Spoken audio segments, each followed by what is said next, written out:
अस्सलाम वालेकुम। Welcome to साज स्किल्स इंस्टीट्यूट।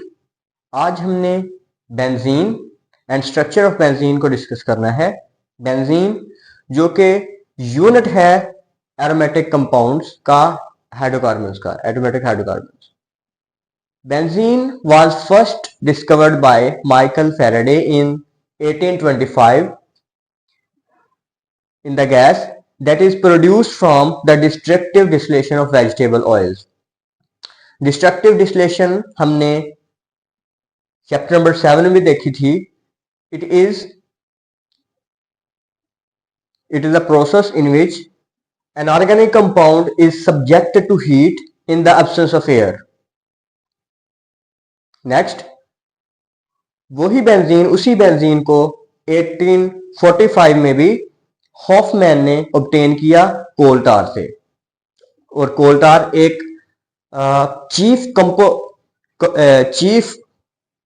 कंपोनेंट है जो कि बेंजीन की प्रोडक्शन के लिए यूज होता है।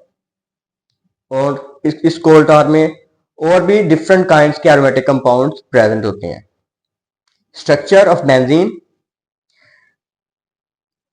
एलिमेंटल एनालिसिस से हमें बेंजीन का जो एम्पिरिकल फार्मूला मिला है वो है CH, और वेपर डेंसिटी मेथड से उसका मॉलिक्यूलर मास मिला।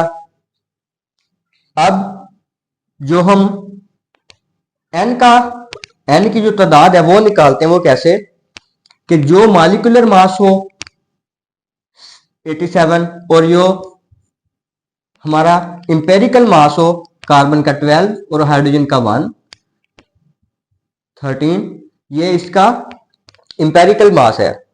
तो मॉलिक्यूलर मास को एम्पिरिकल मास से डिवाइड करें तो जो नंबर हमें मिलेगा उसी नंबर को आप एम्पिरिकल फार्मूला में कुछ इस हिसाब से पुट करेंगे तो उसका मॉलिक्यूलर फार्मूला आ जाएगा। तो जो बेंजीन का मॉलिक्यूलर फार्मूला है CnHn में C6H6। ओके, नेक्स्ट, इसी फार्मूला की बेस के ऊपर हम बेंजीन के स्ट्रेट स्ट्रक्चर या ओपन चेन स्ट्रक्चर ड्रा करके उनका थोड़ा सा स्टडी करेंगे, और इन टर्न बेंजीन की भी स्टडी करके हम इन स्ट्रक्चर को देखेंगे।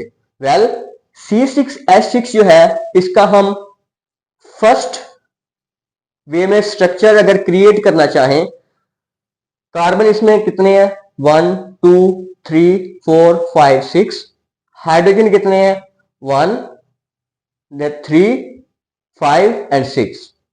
मतलब कि ये ऐसा कंपाउंड है जिसमें कार्बन 6 है और हाइड्रोजन भी 6 है, और इसमें जो बॉन्ड या मल्टीपल बॉन्ड की जो नेचर बनती है वो कुछ यूं, मींस के यहां पे भी ट्रिपल बॉन्ड और यहां पर भी ट्रिपल बॉन्ड। अब नेक्स्ट वाले स्ट्रक्चर भी कुछ इसी तरह से जनरेट हुए हैं कि उनमें कार्बन और हाइड्रोजन की जो नंबर्स हैं उनको मद्देनजर रखते हुए ये स्ट्रक्चर ये भी ड्रा किया गया। अब जो ये वाले स्ट्रक्चर हैं इनके हिसाब से 4 मॉलिक्यूल्स ऑफ H2 या 4 molecules of Cl2 should be added. मतलब कि इनमें अगर बात करें तो एक हाइड्रोजन 2 3 4 5 और 6, मतलब हमारे पास मॉलिक्यूल्स ऐड होने चाहिए 4 मॉलिक्यूल्स, लेकिन जो एक्चुअल में ऐड होते हैं बेंजीन में वो 3 मॉलिक्यूल्स ऐड होते हैं। ये एक डिफरेंस है। नेक्स्ट, अल्कीन और अल्काइन जो है हमने लास्टली लेक्चर में देखा था चैप्टर नंबर 8 में कि वो KMnO4 के साथ ऑक्सीडाइज हो जाते हैं इजीली और अपने कंपाउंड देते हैं, लेकिन बेंजीन के ऊपर कोई भी एक्शन नहीं होता KMnO4 का। ये एक डिफरेंस है। फिर जो बेंजीन है वो सब्स्टिट्यूशन रिएक्शन इजीली दे देता है as compare to addition reaction. No doubt benzene भी एडिशन रिएक्शन देता है, लेकिन it gives substitution reaction easily.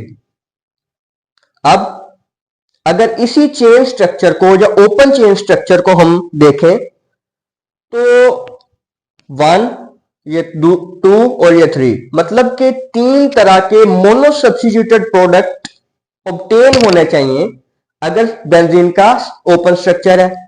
लेकिन जो एक्चुअल में प्रोड्यूस होता है बेंजीन का, वो सिर्फ मोनो सब्स्टिट्यूटेड होता है। मतलब एक ही हमें मोनो सब्स्टिट्यूटेड स्ट्रक्चर मिलता है। ये भी एक डिफरेंस है। अब जो बेंजीन है वो ना तो अल्कीन और ना ही अल्काइन के जनरल फार्मूला में फिट बैठता है। तो इसीलिए हम फिर एक लाइन लिखेंगे, the open chain structure for benzene is ruled out. मतलब कि जो बेंजीन का स्ट्रक्चर है वो किसी भी सूरत में ओपन चेन नहीं हो सकता, वो किसी भी सूरत में स्ट्रेट चेन नहीं हो सकता। Thank you.